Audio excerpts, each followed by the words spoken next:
ದೇವರ ಒಳ್ಳೆಯ ಮತ್ತು ಪ್ರೀತಿಯ ಸೃಷ್ಟಿಯಾದ ನನ್ನ ಸಹೋದರ ಸಹೋದರಿಯರೇ, ನಿಮ್ಮೆಲ್ಲರಿಗೂ ನಮ್ಮ ರಕ್ಷಕನಾದ ಯೇಸು ಕ್ರಿಸ್ತನ ಹೆಸರಿನಲ್ಲಿ ವಂದನೆ ಹಾಗೂ ಈ ದಿನದ ವಾಕ್ಯ ಧ್ಯಾನಕ್ಕಾಗಿ ಸ್ವಾಗತ. ಪ್ರಾರ್ಥನೆ ಮಾಡಿಕೊಳ್ಳೋಣ. ಪರಿಶುದ್ಧನಾದ ಪರಲೋಕದ ತಂದೆಯೇ, ಸರ್ವ ಸೃಷ್ಟಿಕರ್ತನೆ, ನಿಮ್ಮ ಪರಿಶುದ್ಧ ನಾಮಕ್ಕೆ ಸ್ತೋತ್ರವಾಗಲಿ. ಅಪ್ಪ, ಈ ದಿನದ ವಾಕ್ಯ ಧ್ಯಾನದಲ್ಲಿ ನೀವು ನಮ್ಮ ಜೊತೆಯಲ್ಲಿದ್ದು ಆ ವಾಕ್ಯಗಳ ಮುಖಾಂತರ ನಮ್ಮೆಲ್ಲರ ಹೃದಯದೊಟ್ಟಿಗೆ ಮಾತನಾಡಿ, ಸತ್ಯದ ಆತ್ಮನ ಮುಖಾಂತರ ನಮ್ಮೆಲ್ಲರ ಆತ್ಮಿಕ ಕಣ್ಣುಗಳನ್ನು ತೆರೆಸಿ ನಿಮ್ಮ ಚಿತ್ತದಂತೆ ಜೀವಿಸಲು ಸಹಾಯ ಮಾಡಬೇಕಾಗಿ ಯೇಸುವಿನ ಹೆಸರಿನಲ್ಲಿ ಬೇಡಿ ಹೊಂದಿದ್ದೇವೆ ನಮ್ಮ ತಂದೆಯೇ, ಆಮೆನ್. ಕರ್ತನಲ್ಲಿ ಪ್ರಿಯರೇ, ಇಂದು ಪವಿತ್ರ ಶನಿವಾರ, ಹೋಲಿ ಸ್ಯಾಟರ್ಡೆ. ನಿನ್ನೆಯ ದಿನ ನಿಮಗೆಲ್ಲ ತಿಳಿದಿರುವ ಹಾಗೆ ಗುಡ್ ಫ್ರೈಡೆ ಅಂದರೆ ಶುಭ ಶುಕ್ರವಾರವನ್ನು ನಾವು ಆಚರಿಸಿ ಮುಗಿಸಿದ್ದೇವೆ. ನಾಳೆ ಪುನರುತ್ಥಾನ ಹಬ್ಬವನ್ನು ಆಚರಿಸಲಿದ್ದೇವೆ. ಪ್ರಿಯರೇ, ಯೇಸು ಸ್ವಾಮಿ ತಂದೆ ದೇವರ ಒಬ್ಬನೇ ಕುಮಾರನೂ ಮನುಷ್ಯ ಕುಮಾರನೂ ಆಗಿದ್ದು, ಪಾಪಿಗಳಾದ ನಮ್ಮೆಲ್ಲರನ್ನು ನಮ್ಮ ಪಾಪಗಳಿಂದ ಬಿಡಿಸಿ ರಕ್ಷಿಸಲು ತಂದೆ ದೇವರ ಚಿತ್ತದಂತೆ ಈ ಲೋಕದಲ್ಲಿ ನರಾವತಾರವೆತ್ತಿ ಜನಿಸಿ ಸಾಧಾರಣ ಮನುಷ್ಯನಂತೆ ಬಡವರಲ್ಲಿ ಬಡವನಾಗಿ ಜೀವಿಸಿ ತಂದೆಯ ಪರಲೋಕ ರಾಜ್ಯದ ಸುವಾರ್ತೆಯನ್ನು ಮನುಷ್ಯರೆಲ್ಲರಿಗೂ ಸಾರಿ ಶಿಲುಬೆಯ ಮೇಲೆ ನಮ್ಮೆಲ್ಲರ ಪಾಪದ ಹೊರೆಯನ್ನು ಹೊತ್ತುಕೊಂಡು ಹಿಂಸೆಯ ನ್ಯಾಯದಿಂದ ಕೊಲ್ಲಲ್ಪಟ್ಟನು. ಅಂದರೆ ಅನ್ಯಾಯವಾಗಿ ಕೊಲ್ಲಲ್ಪಟ್ಟನು. ಆತನು ಸತ್ತು, ಅಂದರೆ ಶರೀರ ಸಂಬಂಧದಲ್ಲಿ ಸತ್ತು ಮೂರನೆಯ ದಿನದಲ್ಲಿ ಪುನರುತ್ಥಾನವಾಗಿ ಎಬ್ಬಿಸಲ್ಪಡುವುದಕ್ಕಿಂತ ಮುಂಚೆ ಆತನು ತನ್ನ ಮತ್ತೊಂದು ಕರ್ತವ್ಯವನ್ನು ಸಹ ಮಾಡಿ ಮುಗಿಸಿದರು.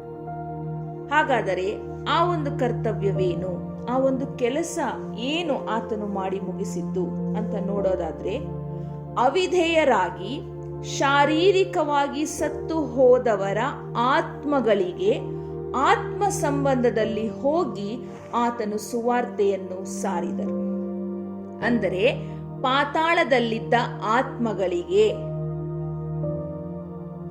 ಆ ಆತ್ಮಗಳಿದ್ದಲ್ಲಿಗೆ ಹೋಗಿ ಆತನು ಸುವಾರ್ತೆಯನ್ನು ಸಾರಿದನು. ಈ ವಿಷಯವಾಗಿ ಯೇಸು ಸ್ವಾಮಿಯೂ ಸಹ ಹೇಳಿದ್ದರು. ಯೇಸು ಸ್ವಾಮಿ ತಾನೇ ಇದರ ಬಗ್ಗೆ ಹೇಳಿದ್ದರು. ಅದನ್ನ ಕಡೆಯಲ್ಲಿ ನಾನು ತಿಳಿಸ್ಕೊಡ್ತೀನಿ. ಈಗ ಮೊದಲನೇದಾಗಿ 1 ಪೇತ್ರ 4ನೇ ಅಧ್ಯಾಯ 6ನೇ ವಚನದಲ್ಲಿ ನೋಡುವುದಾದ್ರೆ, 1 ಪೇತ್ರ 4ನೇ ಅಧ್ಯಾಯ 6ನೇ ವಚನದಲ್ಲಿ, ಸತ್ತಿರುವವರು ಮನುಷ್ಯ ಜಾತಿಗೆ ಬರುವ ಮರಣವೆಂಬ ತೀರ್ಪನ್ನು ಶರೀರಗಳಾಗಿದ್ದಾಗ ಹೊಂದಿದರು. ಸತ್ತಿರುವವರು ಮನುಷ್ಯ ಜಾತಿಗೆ ಬರುವ ಮರಣವೆಂಬ ತೀರ್ಪನ್ನು ಶರೀರಗಳಾಗಿದ್ದಾಗ ಹೊಂದಿದರು. ಅವರು ಆತ್ಮ ಸಂಬಂಧವಾಗಿ ದೇವರ ಜೀವದಲ್ಲಿ ಪಾಲುಗಾರರಾಗುವಂತೆ ಅವರಿಗೂ ಸುವಾರ್ತೆಯು ತಿಳಿಸಲ್ಪಟ್ಟಿತು. ಅವರಿಗೂ ಸುವಾರ್ತೆ ತಿಳಿಸಲ್ಪಟ್ಟಿತು. ಹಾಗಾದರೆ ಆ ಆತ್ಮಗಳಿಗೆ ಸುವಾರ್ತೆ ಸಾರಿದವರು ಯಾರು? ನೋಡಿ, ಯೇಸು ಸ್ವಾಮಿ ತಾನೇ ಆ ಆತ್ಮಗಳಿಗೆ ಸುವಾರ್ತೆ ಸಾರಿದರು ಎನ್ನುವುದಕ್ಕೆ ಸಾಕ್ಷಿಯಾಗಿ 1 ಪೇತ್ರ 3ನೇ ಅಧ್ಯಾಯ 18ರಿಂದ 20ನೇ ವಚನಗಳಲ್ಲಿ ಈ ರೀತಿಯಾಗಿ ಬರೆಯಲ್ಪಟ್ಟಿದೆ. ಆತನು ಶರೀರ ಸಂಬಂಧದಲ್ಲಿ ಕೊಲ್ಲಲ್ಪಟ್ಟನು, ಆತ್ಮ ಸಂಬಂಧದಲ್ಲಿ ತಿರುಗಿ ಬದುಕುವವನಾದನು. ಇದಲ್ಲದೆ ಆತನು ಆತ್ಮರೂಪನಾಗಿ ಸೆರೆಯಲ್ಲಿದ್ದ ಆತ್ಮಗಳ ಬಳಿಗೆ ಹೋಗಿ ಸುವಾರ್ತೆಯನ್ನು ಸಾರಿದನು. ಆಮೇನ್. ಆತನು ಆತ್ಮರೂಪನಾಗಿ ಸೆರೆಯಲ್ಲಿದ್ದ ಆತ್ಮಗಳ ಬಳಿಗೆ ಹೋಗಿ ಸುವಾರ್ತೆಯನ್ನು ಸಾರಿದನು. ಈ ವಾಕ್ಯಗಳ ಮುಖಾಂತರ ನಮಗೆ ಸ್ಪಷ್ಟವಾಗಿ ಗೊತ್ತಾಗ್ತಾ ಇದೆ, ಯೇಸು ಸ್ವಾಮಿ ತಾನೇ ಆ ಆತ್ಮಗಳ ಬಳಿಗೆ ಹೋಗಿ ಸುವಾರ್ತೆಯನ್ನು ಸಾರಿದರು ಎನ್ನುವಂಥದ್ದು. ಹಾಗಾದರೆ ಈ ವಿಷಯವಾಗಿ ಯೇಸು ಸ್ವಾಮಿ ಎಲ್ಲಿ ಏನು ಹೇಳಿದ್ದರು ಅಂತ ನೋಡೋಣ. ಲೂಕನು ಬರೆದ ಸುವಾರ್ತೆ 11ನೇ ಅಧ್ಯಾಯ 29 ಮತ್ತು 30 ವಚನಗಳಲ್ಲಿ ಈ ರೀತಿಯಾಗಿ ಬರೆಯಲ್ಪಟ್ಟಿದೆ. ಫರಿಸಾಯರು ಯೇಸುವನ್ನು ದೂಷಿಸಿ ಸೂಚಕ ಕಾರ್ಯವನ್ನು ನೋಡಬೇಕೆಂದು ಕೇಳಿಕೊಂಡಾಗ ಈ ಮಾತನ್ನ ಯೇಸು ಸ್ವಾಮಿ ಹೇಳ್ತಾ ಇದ್ದಾರೆ. ಈ ಸಂತತಿಯು ಕೆಟ್ಟ ಸಂತತಿಯೇ.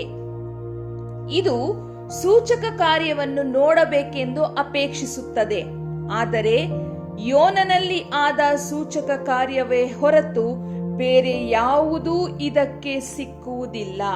ಹೇಗೆಂದರೆ ಯೋನನು ನಿನವೆ ಪಟ್ಟಣದವರಿಗೆ ಗುರುತಾದ ಹಾಗೆಯೇ ಮನುಷ್ಯ ಕುಮಾರನು ಈ ಸಂತತಿಗೆ ಗುರುತಾಗಿರುವನು ಎಂದು ಯೇಸು ಸ್ವಾಮಿ ಹೇಳಿದರು. ಯೋನನಲ್ಲಿ ಆದ ಸೂಚಕ ಕಾರ್ಯವೇ ಹೊರತು ಬೇರೆ ಯಾವ ಸೂಚಕ ಕಾರ್ಯವೂ ಈ ಸಂತತಿಗೆ ಸಿಕ್ಕುವುದಿಲ್ಲ. ಹೇಗೆ ಯೋನನು ನಿನವೆ ಪಟ್ಟಣಕ್ಕೆ ಗುರುತಾಗಿದ್ದನೋ ಹಾಗೆಯೇ ಮನುಷ್ಯ ಕುಮಾರನು ಈ ಸಂತತಿಗೆ ಗುರುತಾಗಿರುವನು ಅಂತ ಯೇಸು ಸ್ವಾಮಿ ತಾನೇ ಹೇಳಿದ್ದಾರೆ. ಮತ್ತೆ ಅದೇ ಲೂಕನು ಬರೆದ ಸುವಾರ್ತೆ 11ನೇ ಅಧ್ಯಾಯ 32ನೇ ವಚನದಲ್ಲಿ ಈ ರೀತಿಯಾಗಿ ಬರೆಯಲ್ಪಟ್ಟಿದೆ, ಅವರು ಯೋನನು ಸಾರಿದ ವಾಕ್ಯವನ್ನು ಕೇಳಿ ದೇವರ ಕಡೆಗೆ ತಿರುಗಿಕೊಂಡರು, ಆದರೆ ಇಲ್ಲಿ ಯೋನನಿಗಿಂತಲೂ ಹೆಚ್ಚಿನವನಿದ್ದಾನೆ. ಅಂದ್ರೆ ಯೋನನಿಗಿಂತಲೂ ಹೆಚ್ಚಿನವನು ಯೇಸು ಸ್ವಾಮಿ ತಾನೆ. ಮುಂದೆ ನೋಡೋಣ. ಯೋನ 2ನೇ ಅಧ್ಯಾಯ 2ನೇ ವಚನ. ಯೋನ 2ನೇ ಅಧ್ಯಾಯ 2ನೇ ವಚನ. ಇಕ್ಕಟ್ಟಿನಲ್ಲಿ ನಾನು ಯೆಹೋವನಿಗೆ ಮೊರೆಯಿಟ್ಟೆನು, ಆತನು ನನಗೆ ಸದುತ್ತರವನ್ನು ದಯಪಾಲಿಸಿದನು. ಪಾತಾಳದ ಗರ್ಭದೊಳಗಿಂದ ಕೂಗಿಕೊಂಡೆನು, ಆಹಾ ನನ್ನ ಧ್ವನಿಯನ್ನು ಲಾಲಿಸಿದಿ. ಇಲ್ಲಿ ಗಮನಿಸಿ, ಪಾತಾಳದ ಗರ್ಭದೊಳಗಿಂದ ಕೂಗಿಕೊಂಡೆನು, ಆಹಾ ನನ್ನ ಧ್ವನಿಯನ್ನು ಲಾಲಿಸಿದಿ. ಇಲ್ಲಿ ಯೋನನು ತಾನು ಹೇಳ್ತಾ ಇದ್ದಾನೆ, ನಾನು ಪಾತಾಳದ ಗರ್ಭದೊಳಗಿಂದ ಕೂಗಿಕೊಂಡೆನು. ಆ ಸ್ವರ ತಂದೆ ದೇವರಿಗೆ ಕೇಳಿಸ್ತು ಅಂತ. ಪ್ರಿಯರೇ, ಯೋನನು ಮೀನಿನ ಹೊಟ್ಟೆಯೊಳಗೆ ಜೀವಂತವಾಗಿದ್ದುಕೊಂಡು ತಂದೆ ದೇವರನ್ನು ಆತನು ಪ್ರಾರ್ಥಿಸಿದನು.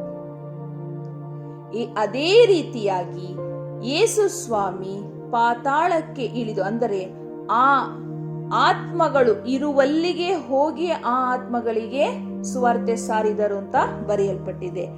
ಆ ಆತ್ಮಗಳು ಇರುವಲ್ಲಿಗೆ ಅಂದರೆ ಆ ಆತ್ಮಗಳು ಎಲ್ಲಿ ಸೆರೆಯಾಗಿದ್ದವು? ಪಾತಾಳದಲ್ಲಿ ಸೆರೆಯಾಗಿದ್ದವು. ಯೇಸು ಸ್ವಾಮಿ ತಾನೇ ಆ ಪಾತಾಳಕ್ಕೆ ಇಳಿದು ಅಲ್ಲಿ ಸೆರೆಯಾಗಿದ್ದ ಆತ್ಮಗಳಿಗೆ ಸುವಾರ್ತೆಯನ್ನು ಸಾರಿದರು. ಈ ರೀತಿಯಾಗಿ ಅಲ್ಲಿ ಫರಿಸಾಯರಿಗೆ ಯೇಸು ಸ್ವಾಮಿ ಹೇಳಿದಂತಹ ಮಾತು ಅದ್ಯಾವುದು? ಯೋನನಲ್ಲಿ ಆದ ಸೂಚಕ ಕಾರ್ಯವೇ ಹೊರತು ಬೇರೆ ಯಾವುದೂ ಇದಕ್ಕೆ ಸಿಕ್ಕುವುದಿಲ್ಲ, ಅಂದ್ರೆ ಈ ಸಂತತಿಗೆ ಸಿಕ್ಕುವುದಿಲ್ಲ. ಯೋನನಲ್ಲಿ ಆದಂತೆಯೇ, ಹೇಗೆ ಯೋನನು ಮೀನಿನ ಹೊಟ್ಟೆಯೊಳಗಿದ್ದುಕೊಂಡು ಅನಂತರ ದೇವರ ಅಪ್ಪಣೆಯಂತೆ ಹೊರಗೆ ಬಂದು ನಿನವೆ ಪಟ್ಟಣಕ್ಕೆ ಸುವಾರ್ತೆಯನ್ನು ಸಾರಿ ಆ ಪಟ್ಟಣದ ಜನಗಳನ್ನು ದೇವರ ಕಡೆಗೆ ತಿರುಗಿಕೊಳ್ಳಲು ಸಹಾಯ ಮಾಡಿದನು. ಅದರಂತೆಯೇ ಯೇಸು ಸ್ವಾಮಿ ಸಹಿತ ಆ ಒಂದು ಆತ್ಮಗಳಿಗೆ ಸುವಾರ್ತೆಯನ್ನು ಸಾರಿ ಅನಂತರದಲ್ಲಿ ತಂದೆ ದೇವರ ಚಿತ್ತಕ್ಕೆ ಒಳಪಟ್ಟು ತಂದೆ ದೇವರ ಚಿತ್ತದಂತೆ 3ನೇ ದಿನದಲ್ಲಿ ಪುನರುತ್ಥಾನವಾಗಿ ತಂದೆ ದೇವರಿಂದ ಯೇಸು ಸ್ವಾಮಿ ಎಬ್ಬಿಸಲ್ಪಟ್ಟರು. ಕರ್ತನಲ್ಲಿ ಪ್ರಿಯರೇ, ಈ ರೀತಿಯಾಗಿ ಯೇಸು ಸ್ವಾಮಿ ಫರಿಸಾಯರಿಗೆ ಹೇಳಿದಂತಹ ಮಾತನ್ನು ನೆರವೇರಿಸಿದರು. ಇದು ಇಂದಿನ ವಾಕ್ಯ ಧ್ಯಾನವಾಗಿದೆ. ವಾಕ್ಯವನ್ನು ಕೇಳಿದಂತಹ ನಿಮ್ಮೆಲ್ಲರನ್ನು, ನಿಮ್ಮ ಕುಟುಂಬದವರನ್ನು ಕರ್ತನು ಹೆಚ್ಚಾಗಿ ಆಶೀರ್ವದಿಸಲಿ. ಕರ್ತನ ಕೃಪೆ ಸದಾ ನಮ್ಮೆಲ್ಲರೊಂದಿಗೆ ನಿತ್ಯ ನಿರಂತರವಾಗಿರಲಿ. ಆಮೆನ್.